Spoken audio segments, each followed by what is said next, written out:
Good afternoon, Grit Nation. This coffee with Coach is a little bit later than we normally do it, only because today is my day off from work and I had a lot of things I had to get done before now. If you're watching this on our YouTube channel, let me preface it with the original airing of this live is on our Grit for Life Facebook page. And so, if you happen to hear me say hello or anything like that to individuals, it's because we do have individuals who tune in while we are doing this live. If you're watching this on our YouTube channel, I want to say thank you for subscribing. Make sure you check out the other videos on our YouTube channel, as well as if you have TikTok, you can find us on TikTok at Grit Nation. And if you're watching this on the YouTube channel, then I would appreciate you checking us out, Grit for Life, on Facebook. If you're on Facebook watching this live, I would challenge you to go check out our YouTube channel. Please subscribe. We're trying to get 1,000 subscribers so that I can actually do the live videos on there.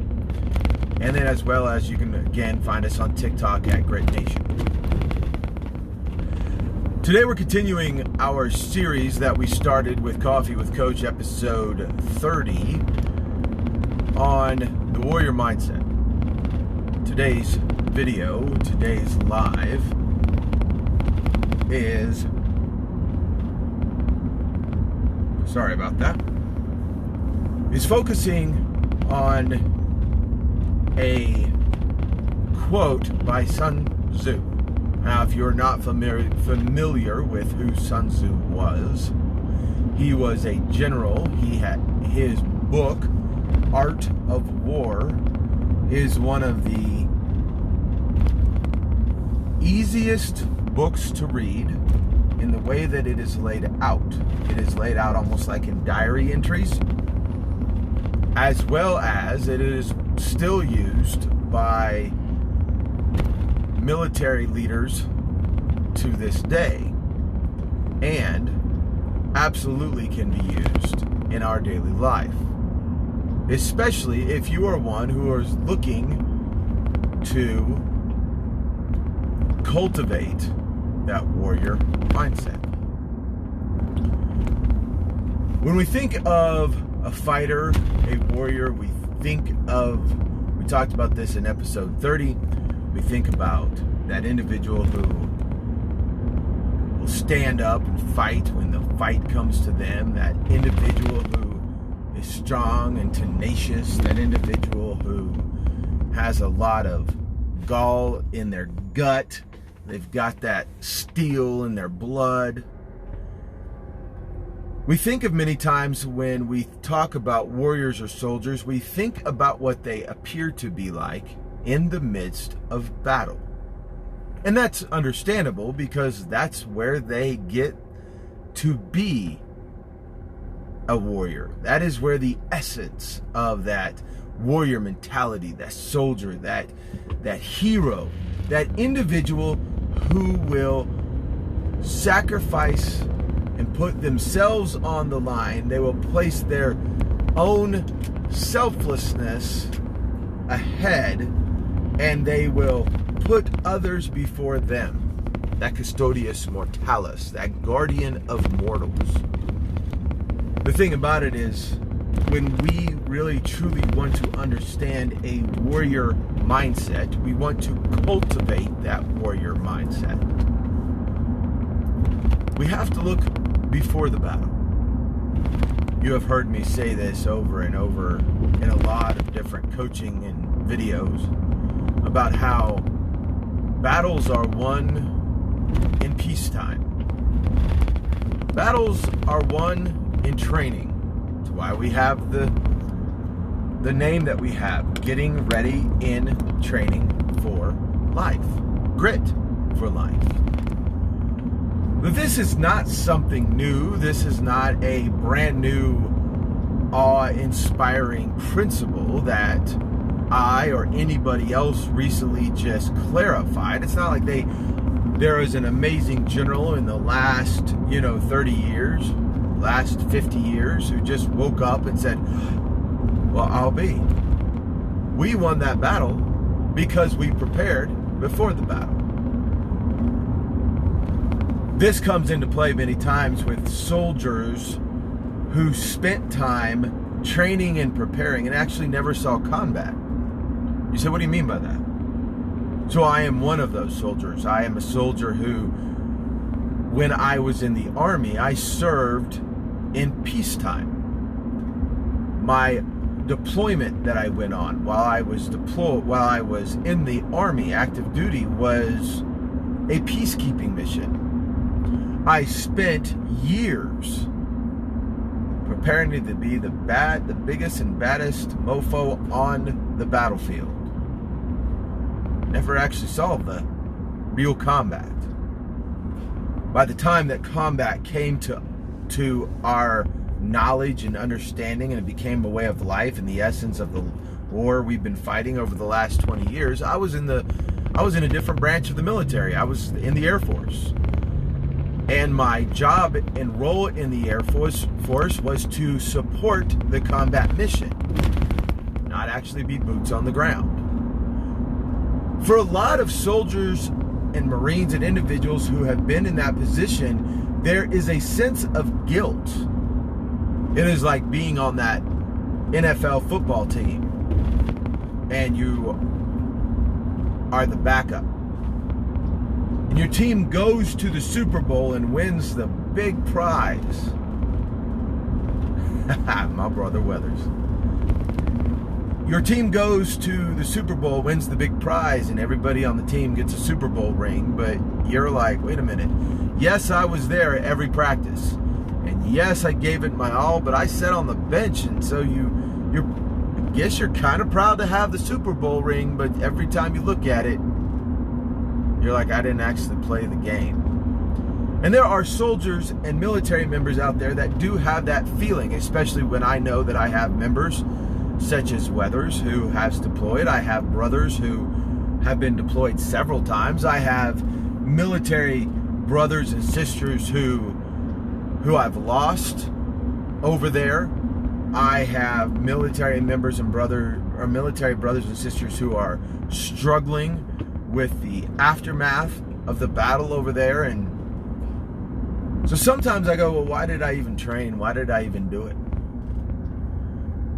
And I have to pull from the quote from Sun Tzu that we can use in numerous applications. And that's what I hope to do today.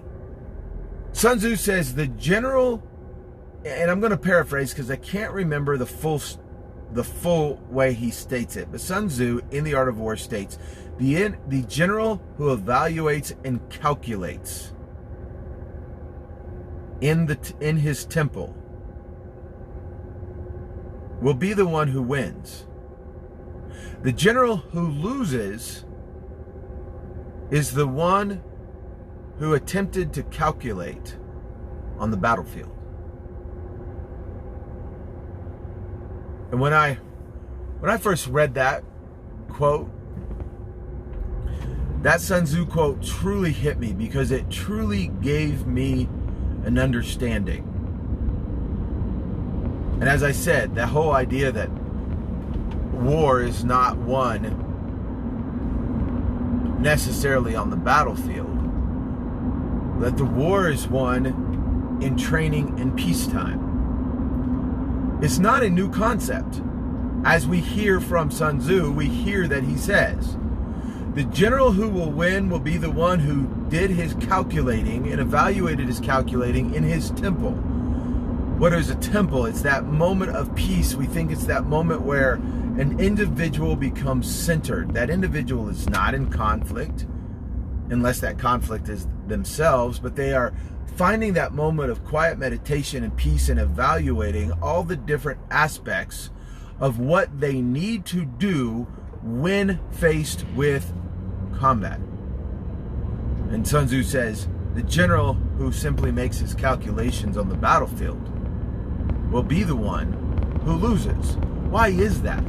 The reason being is because let's look at the general on the battlefield. The general on the battlefield who is making his calculations at that time, and that time only, I can tell you, as being a military NCO, I can tell you that there's a lot of issues with that. One, that is someone who, when they could have been truly honing their skills, did not. They didn't take it serious enough. They didn't take the idea and the concept of conflict and chaos and battle serious enough. They didn't, as a general, we see a leader. This leader did not find value in those that they led. They didn't make them into a fighting machine. At the same time, he assumed that he would be able to just make easy work of the enemy on the battlefield. He assumed that the battle was further off than what it really was. He assumed that in the moment of chaos, he physically would be able to handle this and it would just be a walk in the park. This is a military leader who assumed that when the battle came, then and there, that he could prepare. And that is never a good place to find yourself. So with that concept, let's look at the other leader that Sun Tzu talks about. That other leader, in the time of peace, he's in his temple, he's meditating, he's contemplating, he's thinking.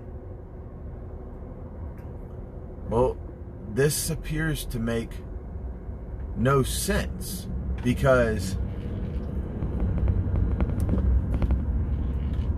sorry, folks, I'm pausing because I think I just made a wrong turn. This appears to make no sense because general's not in combat. This is peacetime. This is that time where it should be comfortable. This is the time he should be relishing in his spoils of war. This is that time where he could rest. A warrior's mindset understands that a warrior can only rest when a warrior is truly prepared. And a warrior must come to that understanding that he is prepared by becoming aware of who they are. We talked about this yesterday with the warrior mindset. When a warrior then becomes self-aware, the warrior then understands the complications of who that warrior is, understands his strengths and his weaknesses. He will build his weaknesses not on the battlefield, but will build his weaknesses into strengths during the time of peace. And so the warrior will only rest when the warrior has trained. And the warrior then has made calculations. And the warrior finds value in rest, but understands that there's also value in training in that time of peace. Preparing. For a true warrior mindset understands it is not if the battle comes, it is when the battle comes. Because that warrior is self-aware, that warrior then understands clearly that the battle will not give you a heads up that it is coming. Life doesn't do that. Life is always about the shock and awe. Always. Life will sit here and you are going to sleep and you wake up to discover that life is not what it was yesterday in a blink of an eye. But a warrior who is aware of himself or herself and the warrior mindset that prepares in the time of solace and peace does not just spend its The warrior does not just spend his or her time drunk at the bar on the weekends, spending time frolicking around. Yeah, we don't think of warriors frolicking, but they do. Just roll with it. A warrior is alert and understands the time of rest will come. But also the time in that time of peace is when we prepare. For when the time comes that I am on the battlefield, I will exhaust my strength and effort and invest it in the actual fighting itself, not the major complicating or the major calculating of large, grandiose planning of how to win. For I already know how to win, for I prepared to win in the time of peace. I am not saying there will not be some calculating on the battlefield. That's not what Sun Tzu says here. There will be some, but the majority of the calculation should and will come in the time of peace. For when that battle comes, I then strap up, strap on, head forward, and move out. Boots on the ground. A true warrior mindset understands this. If you wish to be someone who was considered a warrior of life, you will grasp a hold of this. I see too many times individuals who they will go through a chaotic time and they'll come to me and they'll ask me to coach them. They'll ask me to help them or figure out, and in essence, calculate how to win this battle. And to them, the battle seems the war of all wars when I'm looking at it going, it's just a skirmish. You better be careful. It's a skirmish. The real battle's coming. And they'll get through that skirmish and they belly up to the bar. And I watch them relax, and I watch them chill, and I watch them stop fine-tuning the tools that I gave them. And then the battle comes. See, the first attack was just what we call that testing the grounds. The enemy coming and probing. It wasn't really a fight. It was life just kind of giving you a warning. Probing your defenses and seeing where you are weak. In life, you can't fool. It will know that you just put on that weapon and you got some lucky shots, but when the peacetime came, you didn't go to the range and fine-tune your skills. And so now it's time to bring the chaos. In talking to individuals, I see this. In fact, having been doing this for a while, I find it very interesting because I absolutely love the study of people. And I watch people, and I will watch on their social media as they come to me and they're like, Coach, life is falling apart. Coach, this is happening. Coach, how do I handle this? And I say, all right, what I'm about to share with you, I will give you your ammunition for right now, but then I will give you a long-term training plan to prepare and get yourself spun up in that time of peace, in that time where the war is not going on. All right, Coach, all right. And they're pumped up and they shoot a few rounds. They send a few mortars downrange and the enemy pulls back. Life pulls back. And they're like, yes! They think they just won World War III. And then I slowly watch them vanish from grid, which is okay. But they're not talking anymore. They're not reaching out anymore. And I watch them. They're with the love of they're with their new love of their life, or they're with the new job. I have individuals. I am not going to say who, but I have a couple of individuals who are friends of mine that I can almost call it to the day. Life becomes chaotic. They start posting, oh, woe is me. My job sucks. I don't feel appreciated. This is the worst job ever. Oh my God, is anyone hiring right now? Or this is the worst relationship ever. I should have seen the red flags. I should have blah, blah, blah. And then all of a sudden, I found the love of my life. I just got hired onto a job that fully appreciates me. Oh my God, life is great. And I'm watching. I'm watching because I know they're not actually doing much different than what they were before the first skirmish. They haven't changed. They applied a few rounds downrange, but then when life got better, woo!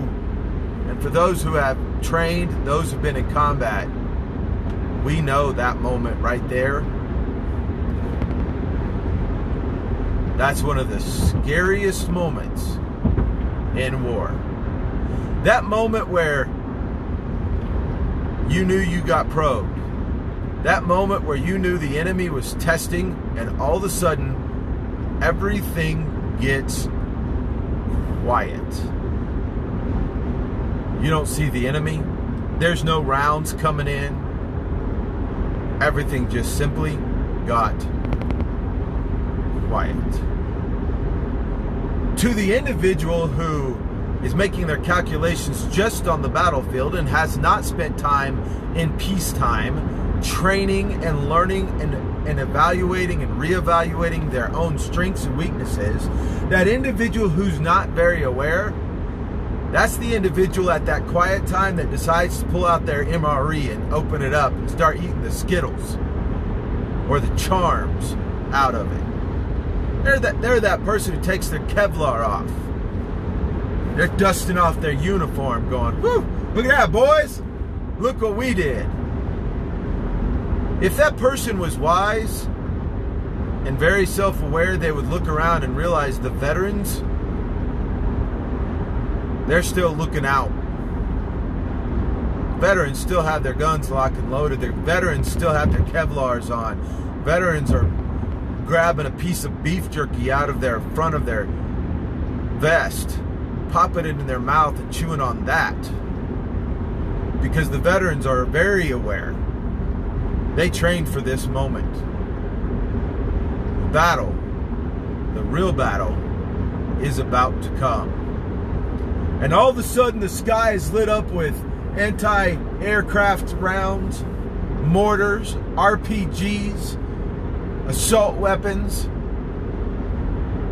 and it's coming. And that new kid, that kid who doesn't have the warrior mindset, that kid who isn't very aware of their surroundings and aware of themselves, that kid who didn't bother to train in the temple, is now having to make calculations on the battlefield, and they have no idea what they're up against. All of this can be switched over into a metaphor for our life. I was stating that I see people, watch people, and I talk to people who come and say, they'll do our workshops. And they're like, oh my God, coach, that was one of the best things I've ever been through. Life-changing, coach. Woo! Yeah, pretty good, I know. But now the real battle begins. I'm going to watch. And I step back, and we don't do another workshop for a few months, and I watch them, and guess what? Their social media page starts telling me what I already knew. They're not training in the time of peace. They are not spending time, as Sun Tzu says in The Art of War, they are not spending time calculating in the temple. They're frolicking. They're being frivolous. They're leaning back on the old excuses. The tools that I gave them are becoming dirty and rusty. And I'm watching the storm clouds overhead. I'm sitting back as I am watching the enemy silently and quietly, like a group of ninjas, tiptoe into their fortress of their life. They are being infiltrated and they don't even know it. And all of a sudden the gates of their lives from the inside are swung open wide, and the enemy comes pouring in. And they start reposting. My life sucks. Oh my God, how much can one person take? Oh my God, this is horrible. Oh my God, this is... And I'm watching that warrior become the victim. This sucks, coach. The tools you gave me don't work. Well, of course that rifle doesn't work. I gave it to you months ago. And you used it and didn't clean it. And so sure, it's going to jam up. Sure, the rounds aren't going to feed in properly. Sure, you're not hitting the target. Because when you stepped out of that skirmish, I kept setting up time on the range for you to go and hone your skills as a marksman, and you didn't do it. Instead, you wanted to sit back in the barracks and play Xbox and PlayStation. Instead of reading a book about how to better yourself, you wanted to find out what was going on with the Cardassians. Instead of listening to videos or podcasts that will give you more ammunition and a better understanding of your tools. You wanted to see what Machine Gun Kelly and Megan Fox were wearing to the MTV Music Awards. Or you wanted to see what kind of controversy was going to be stirred up at the Grammys. I was reading through a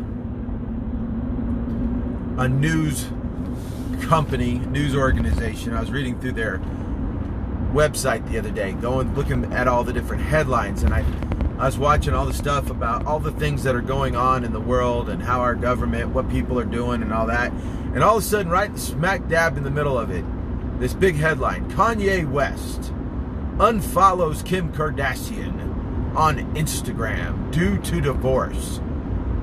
And I just laughed. I didn't laugh because Kanye stopped following Kim. I don't care.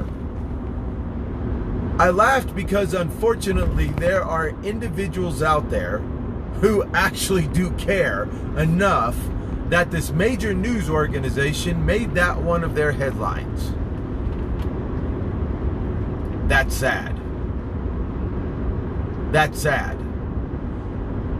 Because you honestly, Kim Kardashian and Kanye, whether Kanye's following Kim, no matter what Megan Fox and Machine Gun Kelly are doing at the music awards, no matter, I saw another article today about Pierce Bronson in his 60s at a beach showing his cut physique, and I'm like, damn it, if they say that's cut, I must be Mr. Olympian. But either way, clearly there are people out there who care about this enough, and it's sad because it doesn't change your life one bit. It doesn't matter who's on a yacht, who's divorcing who. If Britney Spears' father is giving up the conservatory, none of that brings any value to your life. And yet clearly there are individuals out there who believe it does. And instead of spending that few minutes looking at the story, they could have been investing in their success in their life. And in essence, it is peacetime, and they could have been making calculations in the temple instead of finding themselves tomorrow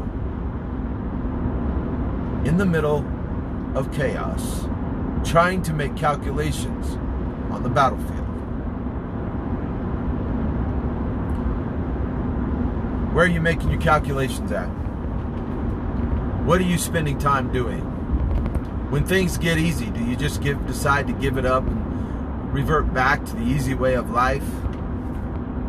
The terms I've been using in this live, frolicking and drinking. Did you get up this morning with your mindset set as a warrior? Did you get up this morning after listening to Coffee with Coach episode 30 and say, you know what, today I need to become more self-aware? Or did you just get up this morning and just exist? You just got up this morning and just did life. I will tell you, it is probably around 1 o'clock my time here in Colorado, and I have already done a lot of stuff this morning. I got up this morning, and the first thing I did, it's my day off.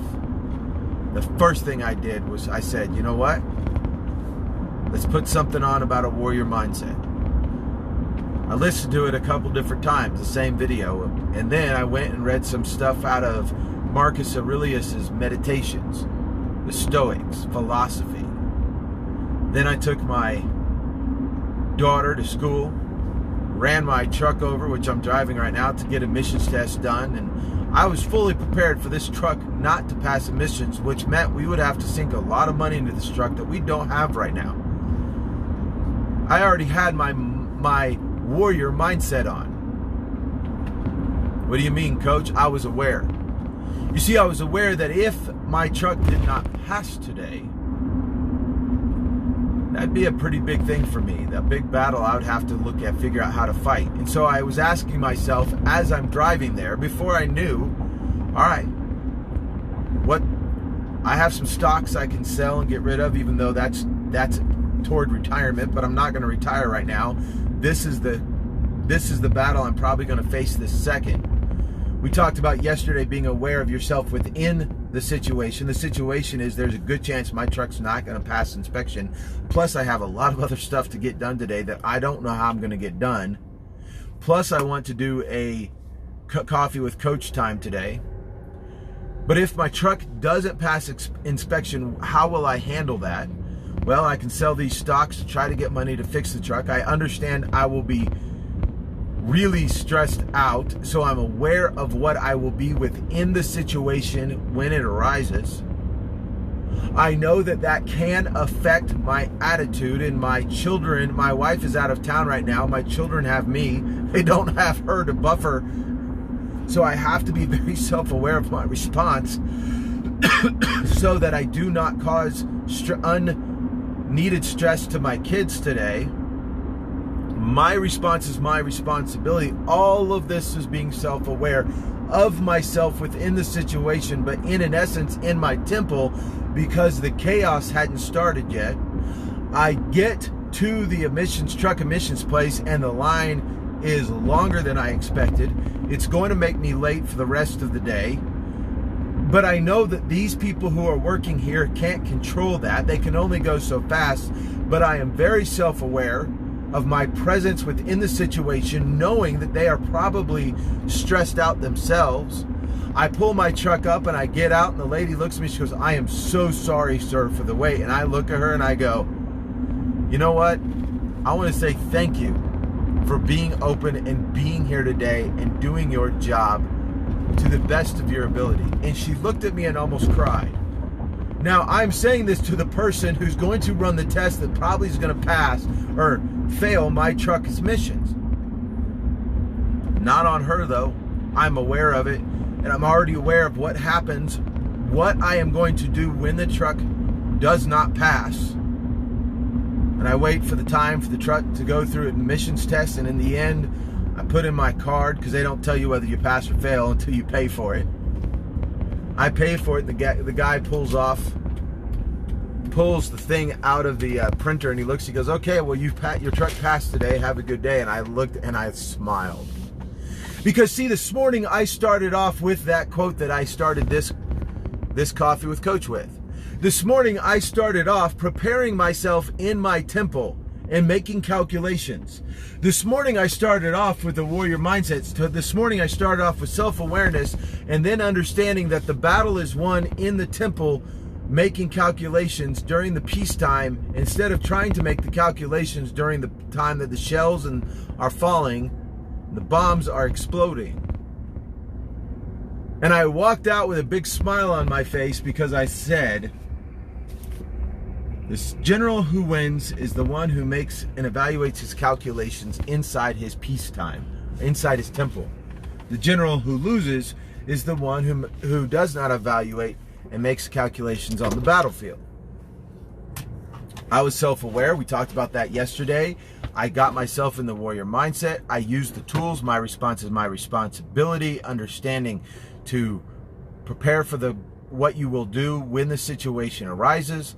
I used all the tools before it, and guess what happened? I didn't even need them. But I was ready. So today, Coffee with Coach, episode 31. Warrior mindset. We're going to be talking about this all week this week. Getting ready in training for life. Life being the chaos, life being the battles, life being the battlefield. When it is peaceful, when you can take a break, take that breath, and then in that time of peace, start preparing yourself on how you will handle the next battle. Prepare now, for it will come. Your response is your responsibility. Go grit it today.